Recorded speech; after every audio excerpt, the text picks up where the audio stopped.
Ok, alors aujourd'hui on se retrouve dans une nouvelle vidéo dans ma cuisine puisque l'éclairage était bien meilleur. Et aujourd'hui on va parler de ce qu'on fait après un master, de où on en est quand on est à son 3e mois de stage et qu'on se dit que bientôt il va falloir signer un CDD. Voilà, c'est la période dans laquelle je suis actuellement et j'en ai parlé avec d'autres copains copines à moi qui sont dans le même stade de leur vie. J'en ai dégagé un sentiment global de crainte et d'angoisse et aussi de joie. Des fois. Et donc j'ai décidé d'en faire une vidéo pour en discuter avec vous parce que je pense qu'on est nombreux dans ce cas-là et peut-être vous spoiler un peu pour ceux qui y sont pas encore. Pour petit rappel, moi j'ai fait un master, donc j'ai fait 5 ans d'études sup qui m'ont beaucoup plu. Honnêtement, je suis hyper contente de mon parcours. Il n'y a rien que je regrette. Tous les chemins m'ont emmené quelque part et donc je suis vraiment comblée. Par rapport à mes études, c'est bien que ce soit terminé. Je vous ferai sûrement une vidéo sur comment je me sens maintenant et qu'est-ce que ça fait de bosser plutôt que d'être en école. Est-ce que ça me manque? Mais là c'est pas le sujet de cette vidéo. Mais aujourd'hui on va parler donc de ce que ça fait d'en être là à un moment où on cherche son premier emploi et où on est en train un peu de quitter le monde des études. Déjà, ça fait peur. Ça crée un truc en nous un peu désagréable. En tous les cas, personnellement, c'est ce que j'ai ressenti et quand j'en ai parlé avec des potes, c'était la même chose parce que il y a vraiment ce truc de je suis en train de quitter le monde de l'enfance. Parce que ok, oui, j'ai 23 ans. Donc ça fait un moment logiquement que je suis plus une enfant. Mais quand t'es dans le monde des études, on te traite encore comme une enfant et t'es pas totalement indépendant financièrement parlant. Souvent, on t'aide et puis ouais, on te materne encore un peu. On te dit que bon, bah t'as le temps encore et que tu sais, t'es pas dans le monde des adultes. C'est ce qu'on te répète à longueur de journée. Il y a beaucoup de choses qui changent dans le fait d'avoir un métier à temps plein et de plus du tout aller à l'école. Là je parle même pas d'alternance et tout, c'est vraiment l'école, c'est fini. Moi j'y remettrai plus les pieds pour avoir un cours avant un moment. En tous les cas pas en tant qu'élève. Il y a ce sentiment un peu en tous les cas de mon côté de pas avoir réussi à tout faire, même si je vous l'ai dit je me sens comblée par rapport à mes études. Mais il y a plein de rêves de gosse où tu te dis ok, peut-être ça arrivera jamais. Et je vous en ai déjà parlé dans d'autres vidéos, mais par exemple moi je sais que la musique, faire des vidéos, être créatrice de contenu, c'est quelque chose que j'ai pas envie de laisser tomber. Et pour autant, je me rends bien compte que maintenant, en ayant un boulot aussi, j'ai moins le temps. Et pourtant, c'est toujours quelque chose, je sais pas si j'aimerais le faire à temps plein, mais en tous les cas, j'aimerais que ça prenne de plus en plus d'ampleur. J'aimerais bien sûr pouvoir sortir un album et qu'il soit écouté, le jouer sur scène.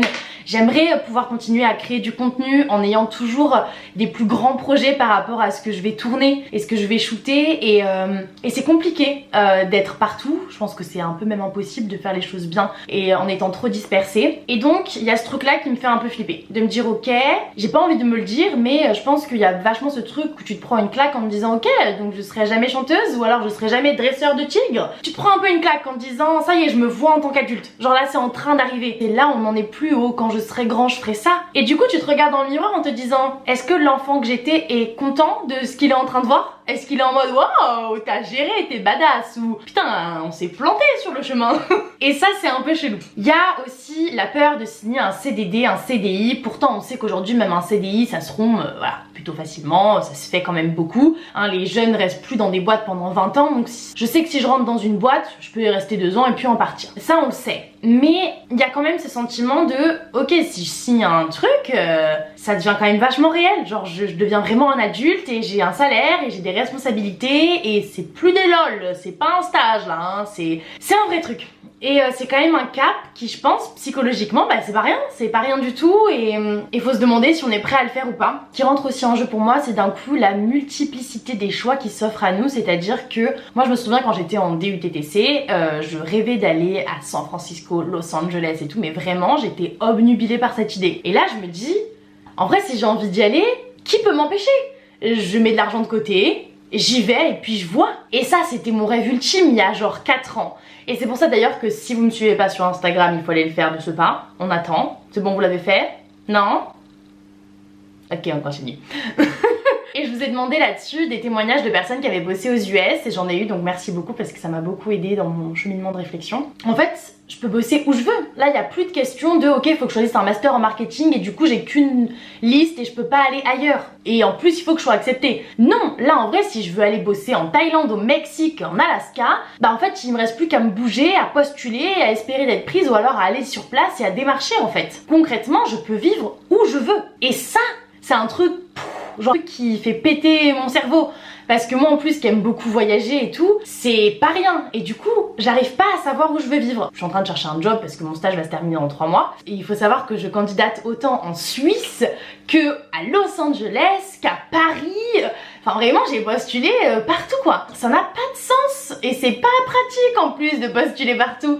Mais en fait je sais pas du tout où je me vois. J'arrive pas à me poser parce que je suis en train de bosser et donc j'arrive pas à vraiment me dire ok où est-ce que je veux aller. Et ça va avec mon prochain point qui est, je trouve que c'est hyper important, justement à ce moment-là de notre vie, de nous demander qu'est-ce que tu veux toi. Où est-ce que tu te vois dans 5 ans, dans 10 ans et qu'est-ce que tu vas faire pour arriver à ce résultat. Parce que je vois plein de gens dans mon entourage qui acceptent des postes parce que leur manager leur propose des trucs qui sont sympas en soi. Après c'est pas forcément ce que les personnes veulent faire, mais elles acceptent parce que ces managers-là ont une vision pour elles à 5 ans, 10 ans dans la boîte. Et ça, moi je me dis il faut faire attention parce que c'est bien. Et en vrai je comprends qu'on accepte ce genre de proposition parce qu'on te propose un taf, tu vas pas refuser du travail. Mais personnellement, moi j'ai pas envie d'accepter un taf si moi je suis pas intimement convaincue qu'il m'amènera où je veux dans 5 ans ou dans 10 ans. Et je pense en fait que c'est important qu'on se pose la question et qu'on prenne du temps. Pour ça, il y en a beaucoup qui prennent 6 mois et moi je vais être transparente avec vous. Avant de commencer mon stage chez Orange, je m'étais dit que je prendrais sûrement 6 mois à la fin de mon master là du coup et de mon stage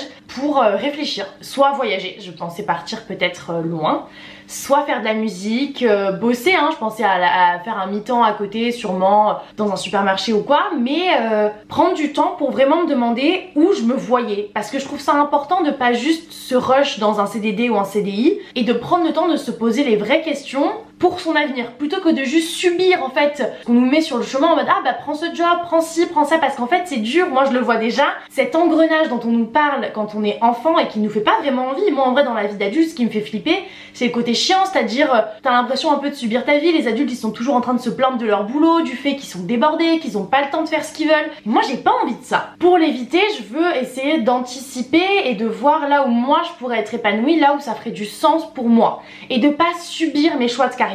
Et du coup bah, j'avais pensé à peut-être prendre du temps de réflexion et je sais qu'il y a plein de gens qui le font à l'étranger, ça se fait surtout dans les pays anglo-saxons après le bac en plus, de réfléchir à ce que tu veux faire et prendre genre une gap year, genre une année de césure où juste tu voyages, tu te poses des questions. Après moi j'ai eu la chance de faire beaucoup d'Erasmus où j'ai pu me poser des questions et au final en vrai ça m'a aidé parce que j'ai fait des choix conscients et je vous le dis je regrette pas du tout, je suis plutôt contente de là où je suis arrivée et j'ai envie de continuer sur cette lancée en fait pour vraiment pas subir mon futur métier.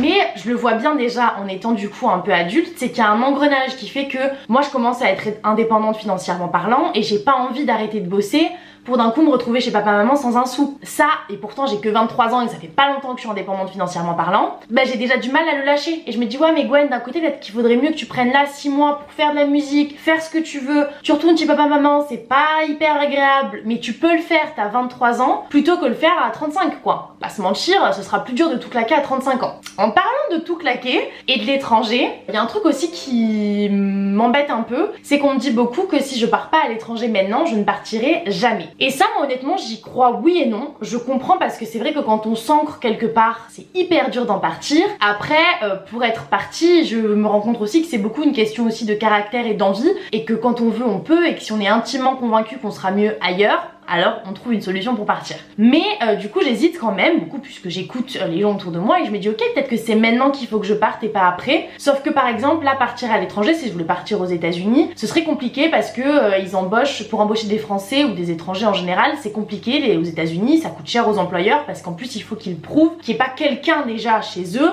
qui n'ait pas cette compétence. Ce qui n'est pas simple puisque moi je suis pas plus compétente que quelqu'un qui a le même master que moi aux États-Unis, qu'on soit d'accord. Et du coup je sais pas, je suis en train de me dire est-ce que je plaque tout maintenant pour partir loin? Est-ce que j'attends et d'être plus qualifiée pour après partir bosser à l'étranger? Je sais qu'il y a des gros groupes qui ont plusieurs filiales par exemple et quand tu bosses dans un gros groupe, après tu peux t'expatrier et avec le boulot c'est hyper simple en plus. Souvent le travail t'aide à partir, à trouver un logement pour les assurances, pour les démarches et tout.